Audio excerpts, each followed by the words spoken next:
Alright. Let's just continue where we left off on the last episode.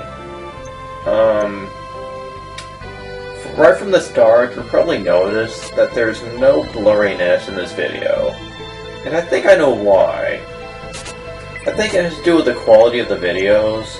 I was using HQ quality, which is high quality, for my videos, hoping that they would look the best, but I think all it really did was make it so high quality that my computer did not know how to process it correctly, which would explain the blurriness. But when I switched back to SP, which I believe stands for standard quality, then it was fine, so I'm going to stick with that. I certainly don't notice much difference. But regardless, I leveled up Taunt a little bit in the last episode, and I was ranting a little bit on how Edward and Taunt were a bit similar in a lot of respects, but ultimately I don't think it really matters. Because, well, we've needed a fifth member for a while. When Percy left us, it kind of left the party in somewhat of a precarious situation. Finn and Annie aren't exactly enough to carry an entire party, and Samson with the curse is questionable at best with his usefulness, and Edward is almost pathetic when unless he's using magic, which he doesn't exactly have a whole lot of at the beginning, so that kind of sucks. So, long story short, it's great to have a fifth member. The fact that he is a mage, though, will cut his usefulness a little bit, but at least with Taunt, he can do some damage with his weapon. At least a fairly good amount. He is slow, like I've mentioned before, but I plan on fixing that after this episode. I technically was going to do it before I started this episode, but I forgot. And my source of agilities are still in my inventory. I think I used one, but that's not really enough to bump him up enough for him to match the rest of the party. So he's still going to be the last one to get out there, and that does kind of suck. But after this episode, and in the next one, you'll find that he gained a bunch of agility from the source of agilities. So that's great. I think he's in his 20s right now. Jeez, that's a lot of agility. So he's going to be my fastest. At present. I don't know how long that's going to last. It'll last for a little while. And that's probably most of the agility he's going to be getting throughout the game.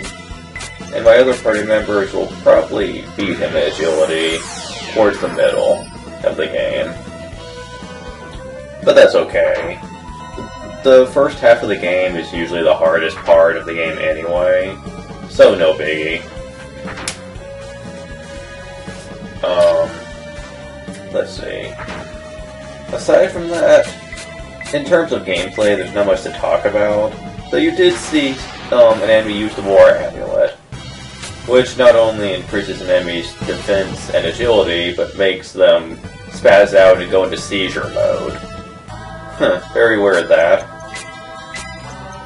But anyway, the War Amulet is an item that the enemies will sometimes drop, but I will usually sell it, since the defense and agility boost isn't as useful as you would think. I mean, it is, but at the chance that you'll actually get one, it's not very high, so it's not going to happen very often at all. And you're about to see proof of concept. Summon skills hurt. Ow. Yeah, I completely forgot he had that spell. I knew he had summon level 1, but I did not know he had summon level 2. Kind of a dick move, that. Though I don't see him use it very often, so that's convenient. At this point in the game, though, it is a party killer. And with their huge, humongous speed, it's a problem. I don't know how much speed they actually have, but it's close to in the mid-10s, like 16 or 17 or whatnot. Which I think is more than any of my people have at this moment. Which is why they always get out there first. Really, when people complain about the difficulty in this game, I don't know if it's so much that it's the damage that they do, or that they do, excuse me. I think it's just because the enemies are so freaking fast. I think that's the biggest issue here. Because I've played the game, abusing the speed from level ups, and the game is almost a joke at that point. If you get out there first, before the enemy can strike. And I think that's really the only misstep that the difficulty in this game has, is the speed issue. Because of the random level up stat system that this game uses, you don't really get enough speed to match the enemy speed. I will make note on this a lot later, when this actually becomes a huge issue, but trust me, there does become a point later in the game where there's up to 3 magic abusers in a battle, and they're all faster than you. That gets kind of dickish, I'll admit that. At that point, you have a lot more items at your disposal, because you probably have a lot more gold by this point of the game, and you have a lot more mage potion to take advantage of, but even with the mage potion though, you still have a problem with magic abusers, and the fact that they can make you groggy pretty quickly. Because even mage potion can't bring LP back, so that's a problem. I think in times like that, you just gotta really depend on luck, and if your luck is bad, you just have to take your losses as they come, leave the dungeon and come back, and keep going until you beat the place. And now I have summoned level 2, which is great, because not only does it have stronger enemies you can summon, but it works on a group and not a single enemy, which makes taunt a whole lot more useful, that's for sure. And someone asked me to bring up a trick in this game that a lot of people tend to use after they beat the game, and that is using Game Shark codes to keep Percy in the party, and keep him from leaving your party. Yes, there's a walk through walls code that you can use to walk right past the gate at the beginning of the game to where Percy will never leave your party.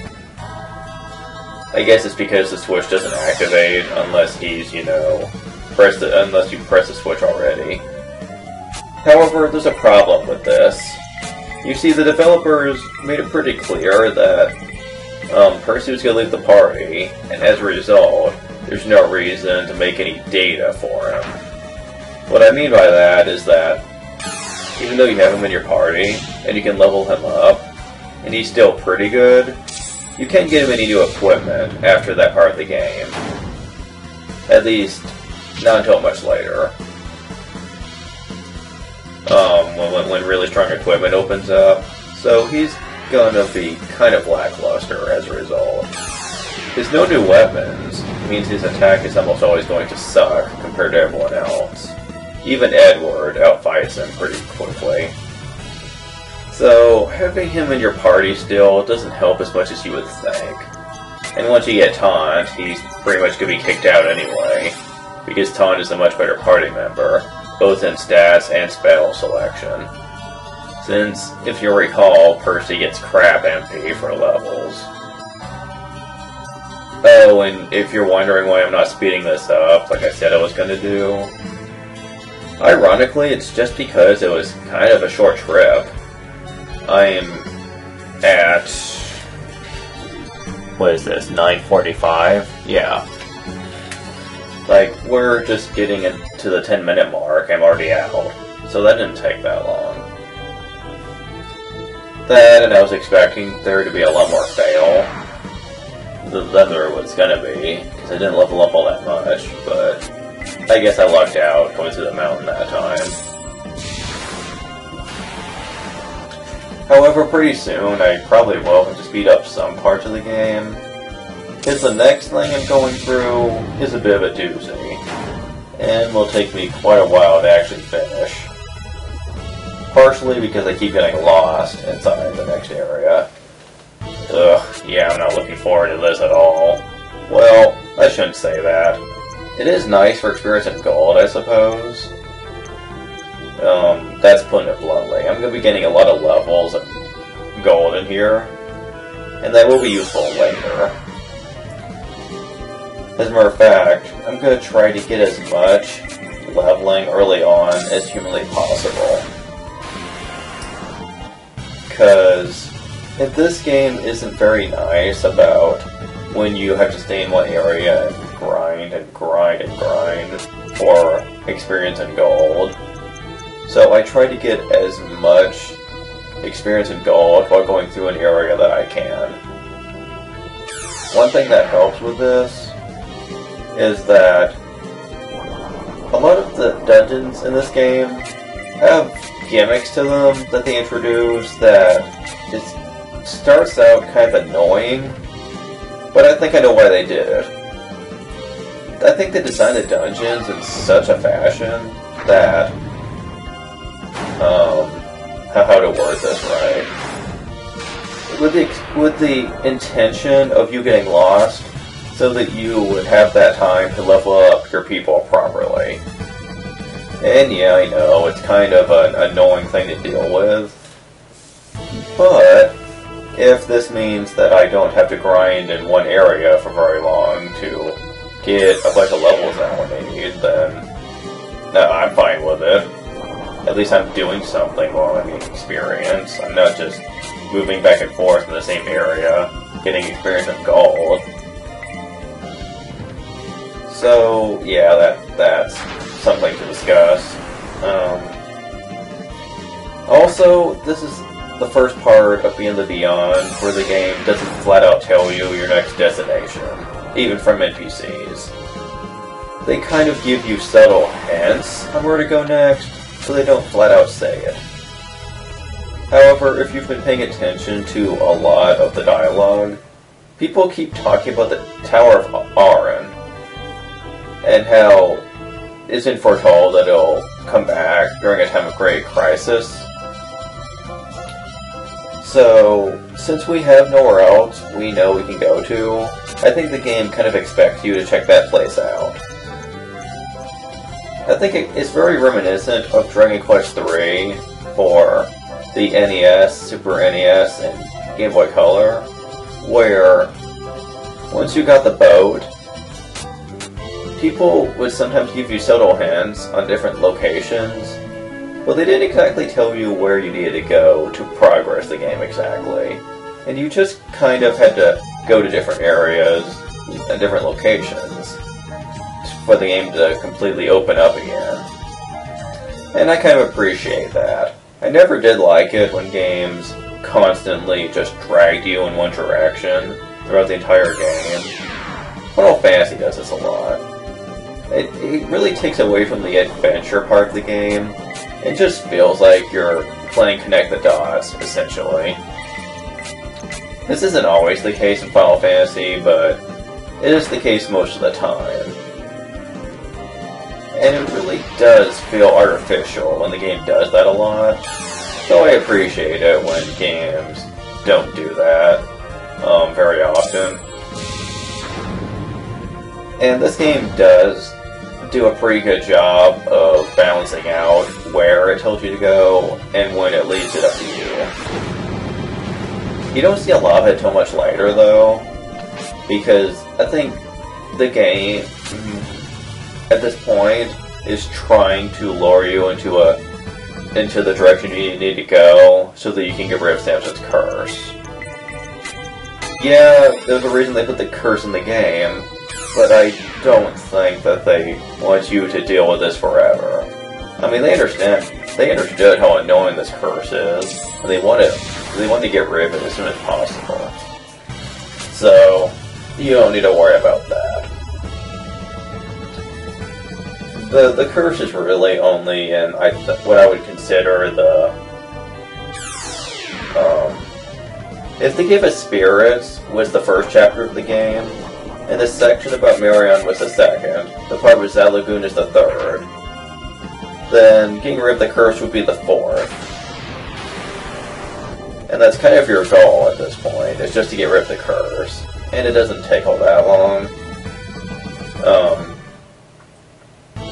The fifth chapter is actually freeing Arawn, which we will do after the curse is lifted. I know I'm kind of giving spoilerish things here, but to be honest, it's not that bad. You could kind of see this coming anyway. I think one thing that the game does not tell you, though, is how you're supposed to go about doing this. Lifting the curse, I mean. It's one thing not to tell you where you have to go next, but after the events in Simone, you kind of get the picture that it creates an aura of helplessness for the party, because Zalagoon won't help you, because Samson can't lift the pillar. The people of Simone can't help you because Master Xeon is training at the, well, I forget what it is, but he would put a rock there so no one could bother him, and you don't know how long he's going to be training there, so that kind of sucks. And you don't really know anyone else that can actually help, except for Arawn himself. And even if you go to the Tower of Arawn, there's no guarantee that you'll be able to meet Arawn when you go there, since he's kind of a mysterious individual. Yeah, life kind of sucks for the party right now, doesn't it? But I think that actually works to our advantage here, for the player, I mean. Like I said, I really do appreciate characterization, and this game does it really well. I don't think that a lot of games, and even anime, does this really well. As a matter of fact, me and one of my friends had a discussion about this. And stereotypes in anime tend to be kind of... they're not always bad, but they tend to be most common in a lot of animes that are focused on characterization, and stereotypes are used very often for this. And I can't say I approve of that. It always annoys me when I feel like they have to rely on that. Because, let's face it, animation directors don't like to be creative very often when stereotypes are already existent, and a lot of people still like them. So, they will constantly rely on stereotypes to make their anime popular. Though I admit, partially, this is due to cost reasons, because production in anime is usually pretty expensive, and you want your anime to succeed, so I'm pretty sure you don't want to gamble a lot, which is understandable, and I really do understand that. But it does annoy me a little bit, though, when you see over 100 anime released in like a year's time get this kind of treatment, and oftentimes it's the same kind of stereotypes too. Like, 5 anime can be released in a single month, and they can all be pretty much about the same thing. Same characters, same storyline, same setting. It gets annoying after a while, is what I'm getting at here. By the way, was the healing potion for sale when I came here last? I don't remember that. Huh, that's weird. Anyway. This did cross my mind when we were going through Zalagoon. They've never really specified what the magic bean does exactly. They just said it would be useful.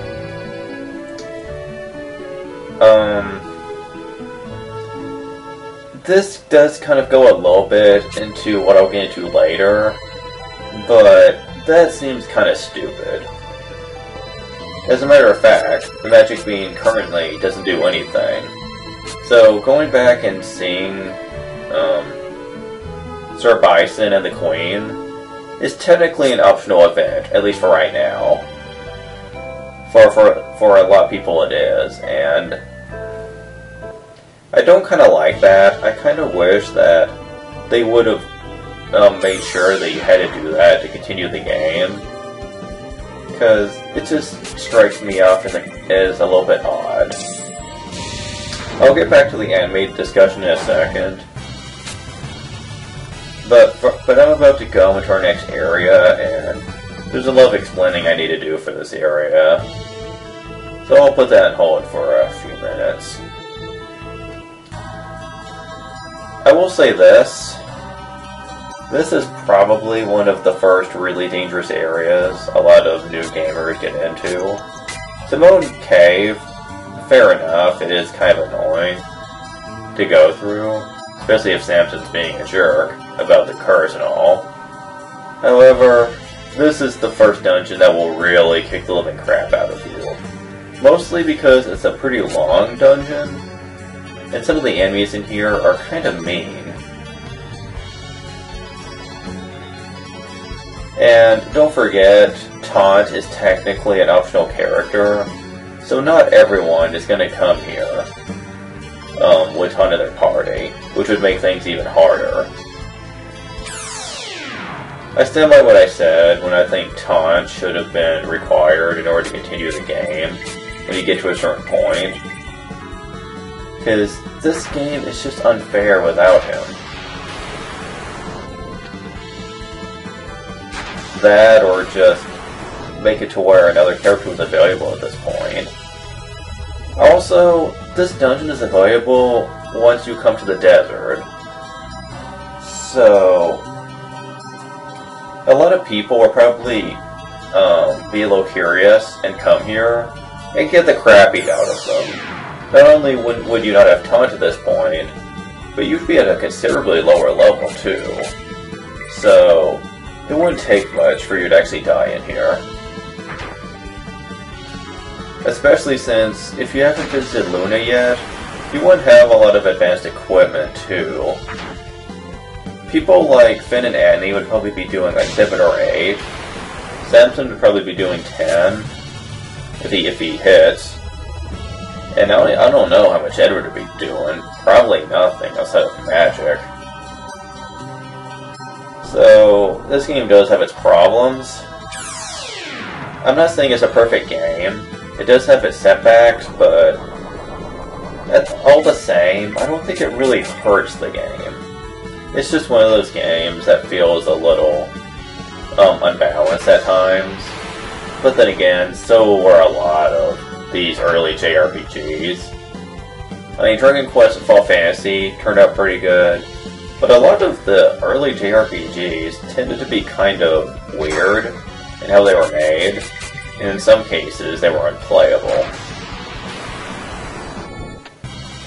As much of a cult following as SMT games have had, the early ones tended to be kind of... the ones we have now are hard too, but I think the early ones were just sadistic. I have a friend, Saigen, on Skype that has actually played one of the SMT games, one of the early ones, and he said he was thinking of maybe sometime doing a Let's Play of that, though I can't imagine him doing that without tearing his hair out. Because I've seen game walkthroughs of these games, and they're not that simple. Oh jeez. This game series is just... it's hard to explain unless you've experienced it yourself. But it is very hard. So hard, in fact, that I think people have probably labeled it the hardest RPG series of all time. Just based on principle. But let's talk about the dungeon, since I kind of went off track for a minute or two. This dungeon, as you've seen already, uses switches to move these platforms around. It's kind of like taking pipes and like fixing pipes and whatnot. If you play games like that, it's very similar. Except you can't just take the pipe pieces and put them together. The switches actually control the pipes, moving them back and forth. It's kind of like that. But this is not a very fun gimmick. And as a matter of fact, it's probably one of my less favorite gimmicks throughout the game in terms of puzzle mechanics. Because the creators seem to take very annoying patterns with these switches to make this place drag out. I don't usually mind, because it means I don't have to grind as much, but I stay in this dungeon usually way too long, and I'm usually very over-leveled as a result. Plus, the amount of money I have starts to get a little ridiculous. And since I usually use the cheat to get max money, it's kind of annoying, because I don't really gain any gold in that situation. You do get some chests in here with some odd contents. There's one chest in here that I don't want to miss. I won't spoil what's in it, but I want it. Partially for what's going to come up later. But I think it's also nice to explain that there's another dungeon that's available to me, which is the forest to the east of Luna. This takes us to, I forget what the place is called, but it's like some sort of mystical wood-like area. There's mist covering the entire area, and there are these heads in there that act as a gimmick of sorts to push you from area to area. It's not that hard of a gimmick to figure out, but it can be a little annoying at times. Especially when you think you're going one direction, but the heads take you in a completely different one. Much like this dungeon, you can access it pretty early in the game, and the enemies are supercharged there. Yeah, you don't want to go there without taunt. Just saying. But anyway, more about this dungeon. It's 6 floors long. The dungeon's name is Temple of Arawn, by the way, in case you're wondering. People usually call it the Tower of Arawn Underground, but the Temple of Arawn is the official name. Anyway, there's not much to say about the dungeon itself, other than I hate this dungeon so freaking much it can die. Oh yeah, I get lost in here way too much. Back to my complaint about the anime, though. Oh, maybe not. Let me talk about the sylph. The sylph is essentially a naked water lady. Classy. Anyway, she's a lot like the magic abusing enemies we've seen, and uses the wind type of magic. She knows wind level 1, and I believe she knows wind level 2 as well. Very annoying, that. Despite what you may think, I think wind is actually water element, much like ice is, so that's really weird. I don't think wind is its own element. And more ropers, okay. Back to the anime discussion I've been trying to get back to for a while. About the anime stereotype thing, we started discussing a few ones that I always found a little bit odd. Have you ever watched an anime, or even a JRPG, where a girl would be fine one moment, like she could be like acting like a normal girl would, but there's a scenario where she has to pretty herself up and wear a dress, and for some reason this changes her entire outlook. She changes from maybe a little hot-headed or a little selfish, or maybe just a little bit sporadic, to just becoming this tender-hearted, delicate flower of a girl. I was always confused by this when I was younger. And by younger, I mean like 10 years ago or such. I didn't know just what stereotypes were back then, but it was just something that really struck me as odd. At first, I just thought, well, I don't know much about girls. I was always a loner, so maybe girls really do get like this. Like, when they wear dresses and, pretty themselves up. And I actually talked to one of my friends about this, because I was pretty sure it was just a stereotype, but I wasn't 100% sure. And the answer I got was, kind of. When girls do dress up for themselves, they feel like they have to be a little more proper with the way they act. They are better about their manners, and this can make for different mannerisms. However, this does not exactly mean that they go through an entire personality change. You're not going to go from, like, the tough girl to being a delicate flower just because you wear a dress and wear makeup and eyeliner and all this other stuff. So that's really where the stereotype starts to come into play. I don't really mind the stereotype very much, as long as people do understand that this isn't realistic at all. I'd like to think that people are that smart. But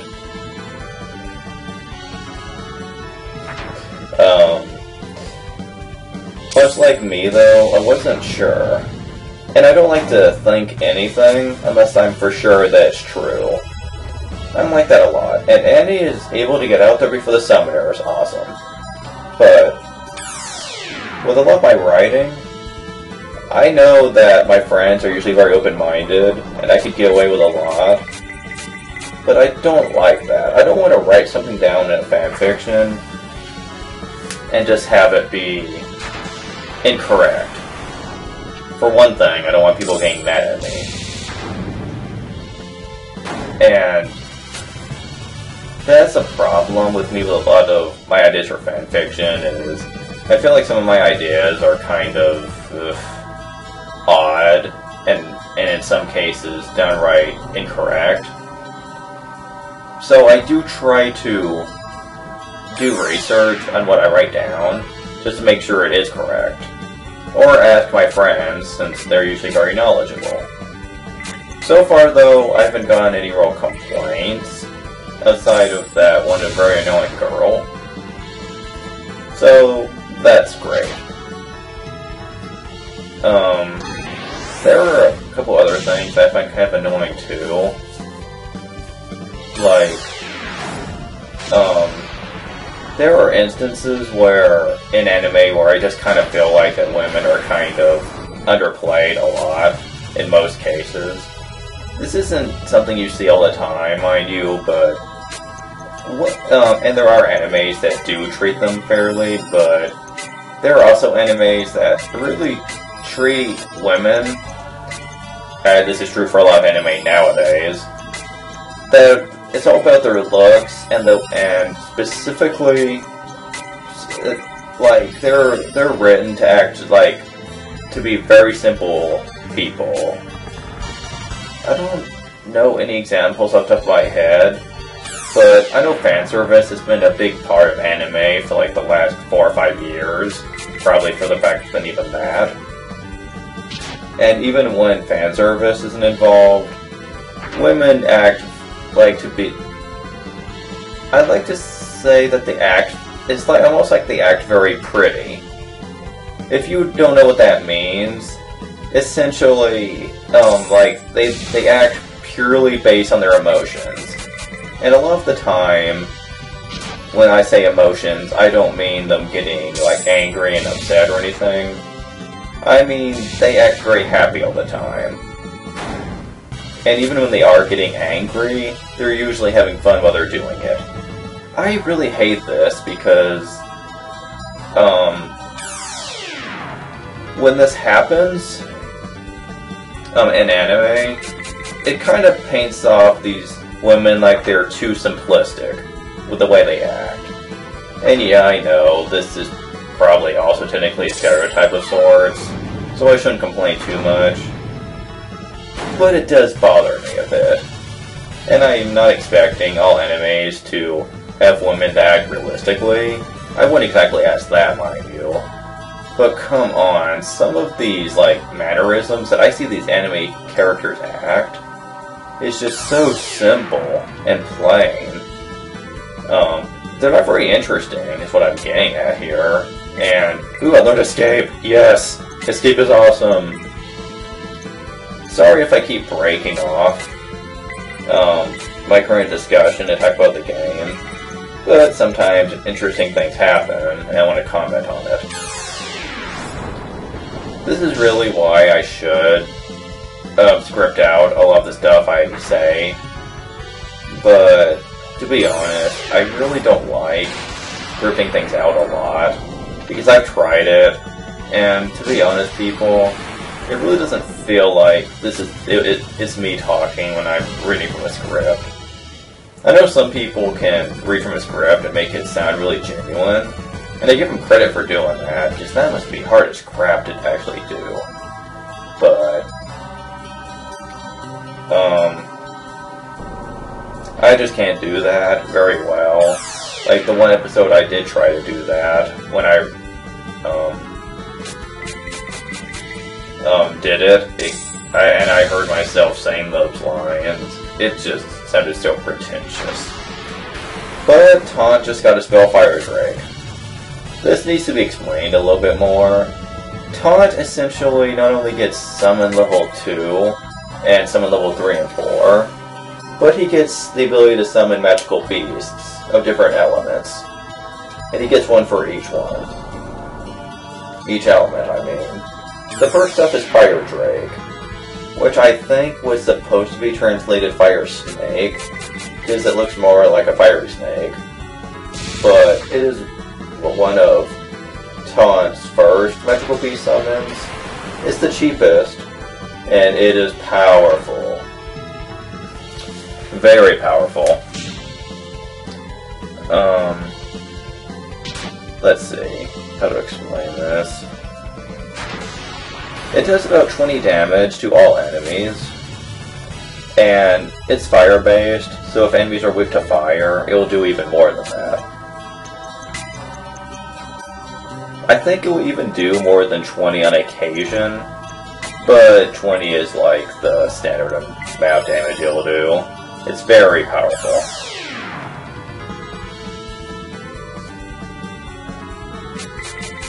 Other spells he gets are very good too, but they're each one that's higher up on the food chain, I guess I'll say, is more expensive than the last.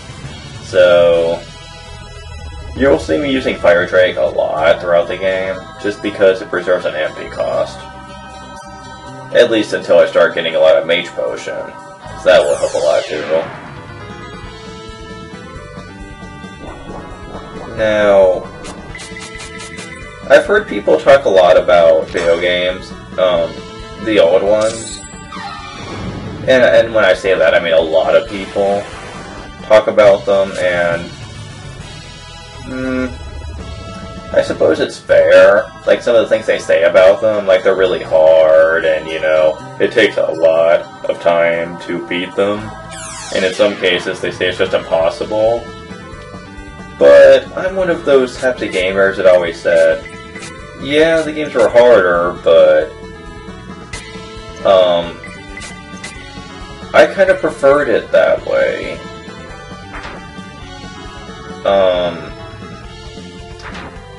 This is going to sound weird, but I think the harder a game is, the more invested you actually can get into one.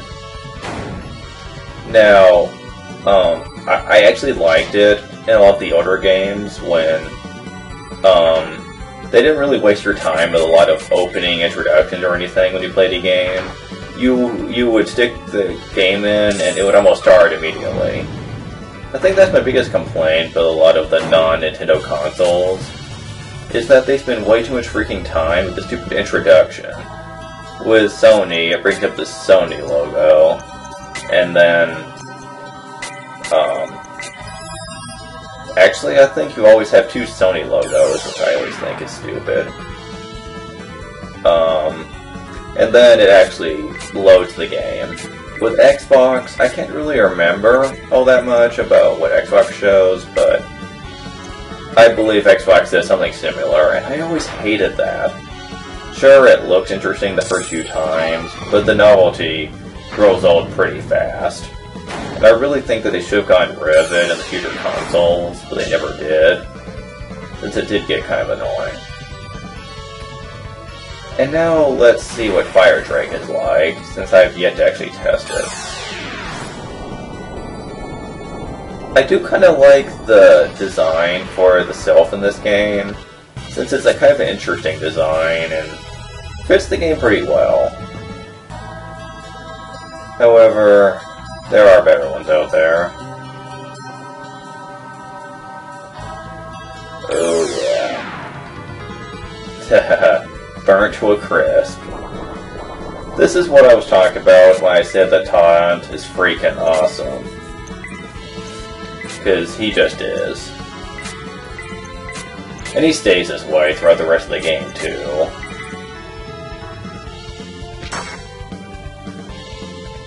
I won't get much farther in this place, though, because I'm going to be depending a lot on herbs in future visits, and try not to resort to Mage Potion, because I really want to preserve all my money costs right now, because there are going to be some shops in the future that have some pretty good gear, and I want to save up for that. And crap. Samson goes groggy again.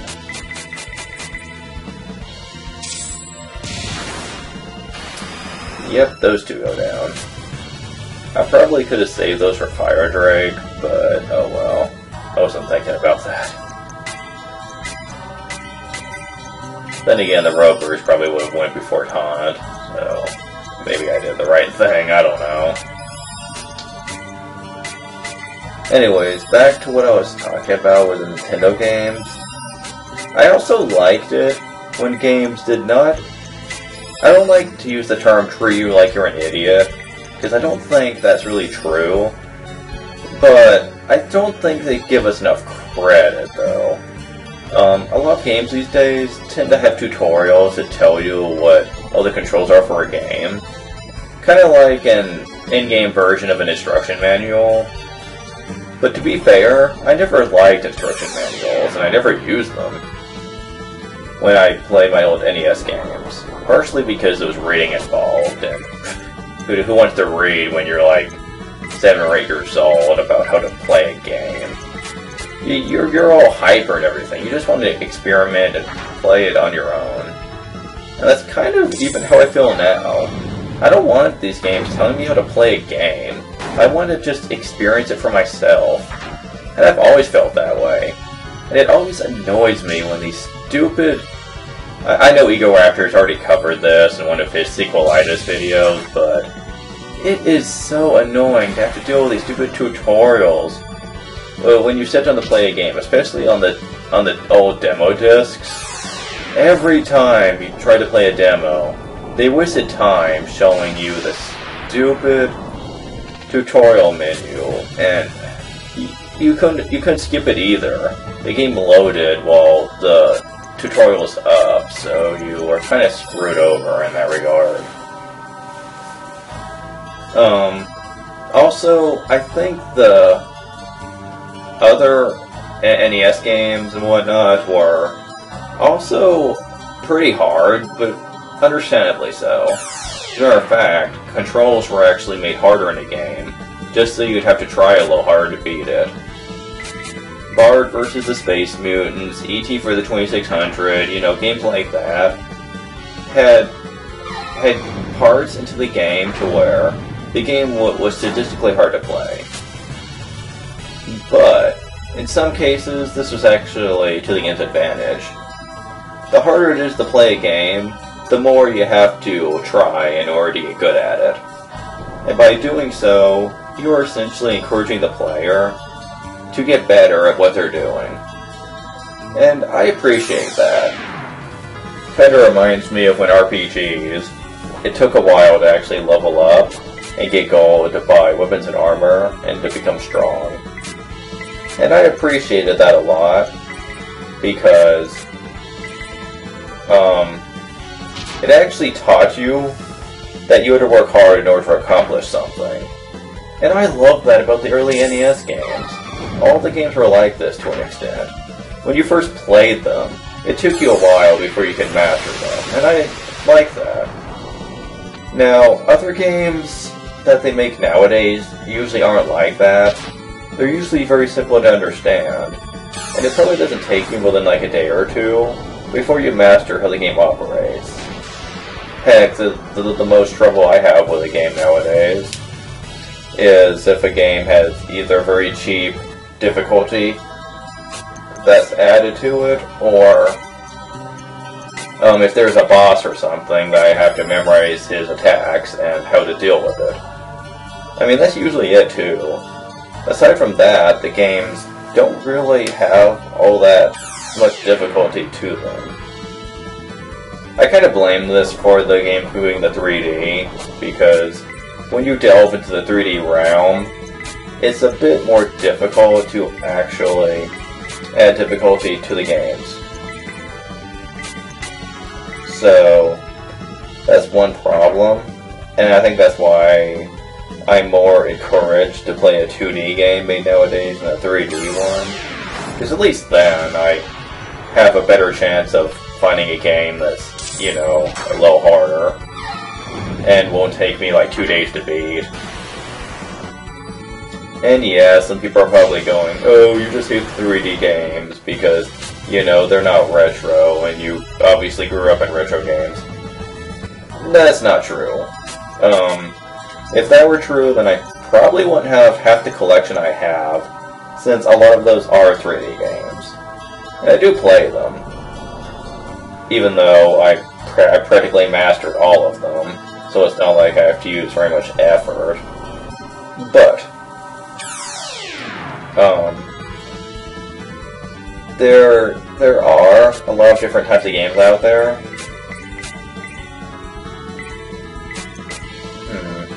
I don't know why this floor took me so long. I already had it solved a second ago.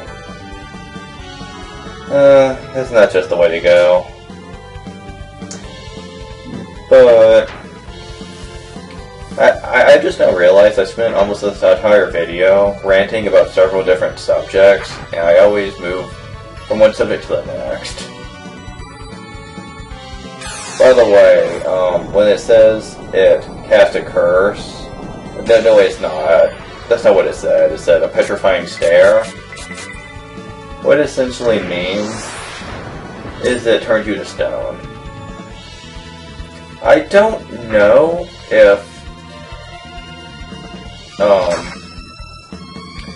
if stone stays after battle or not. If so, that might be a bit of a problem. A halting stare, there we go.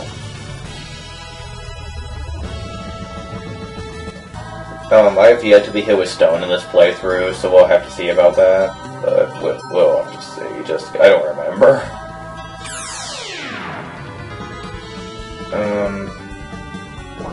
I say a lot when I'm thinking, which is annoying. I don't... there I go again. Just ignore me when I say that, I can't help it.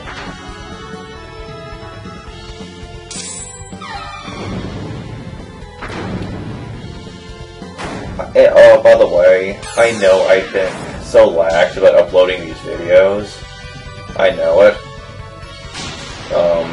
But that's only because for the last couple of episodes I've had a bit of trouble actually getting them through Camtasia, since I have to dedicate a whole hour and a half that I can't use my computer to render these. And I don't have that amount of time open to me in most occasions, so that's kind of annoying.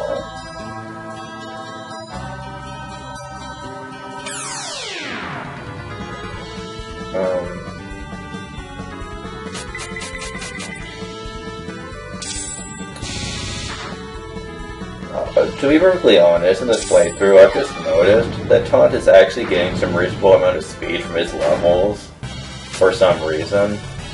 I didn't really notice it when I was actually going through the place. I guess it's because I was just blind to the fact that Taunt was just gonna get any MP from his levels, so I never looked. That, and I was trying to keep my mind set on the puzzles and whatnot, so I really wasn't paying attention to the fights all that much. If I could trust the AI in this game, then I would put them all in AI and just have them fight the battles. But I really don't. This game doesn't really have the best of AI, and when you select an option, all characters follow that option, which I find to be kind of stupid.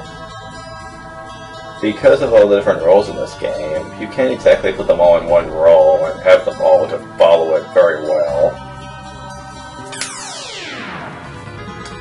But that's just another small misstep. I believe we're now on the final floor of the place, actually. I don't beat it. I don't really have time to beat this floor. And this floor can keep me lost for hours. Which is probably where some speeding up is gonna be put into action. I'm not really gonna off-screen going through this place.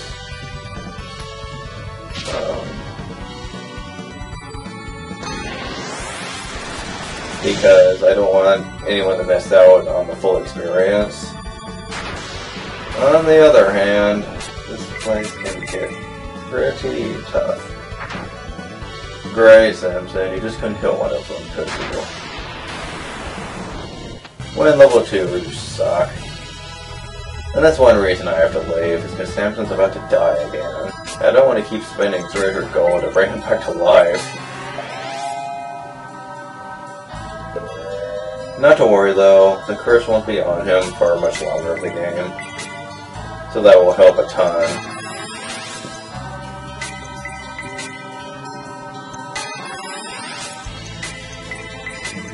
Oh, and I decided to run like that. I don't show off the annoying floor design of floor 6, but trust me, it sucks. I mean, it's so huge and confusing that it's hard for me to keep track of where I've been and where I haven't. Also, the game's very specific on what it wants you to do to solve the dungeon, so that's really annoying.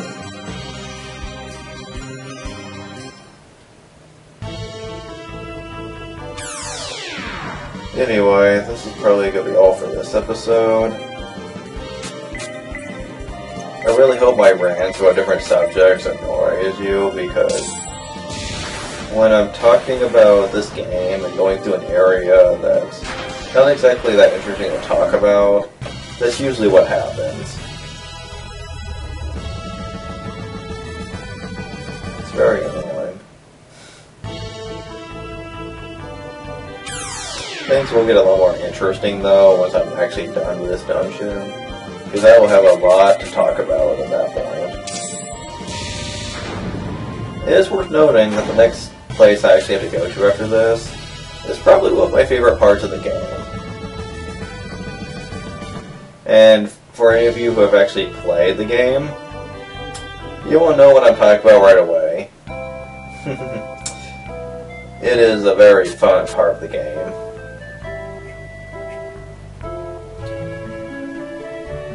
It's not the first game to do it, but I think this game, though, is the most creative about it.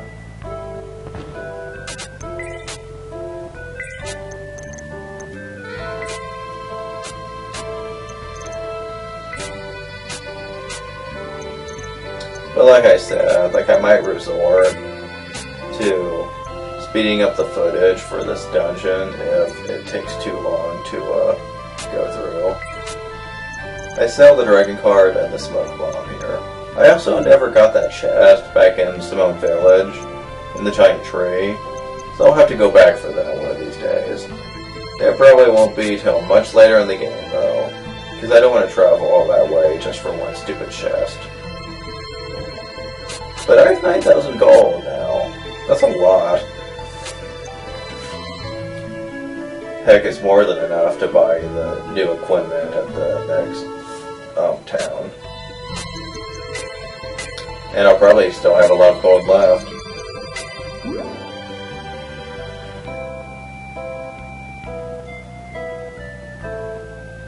Well, that's all for me, guys. I will see you later.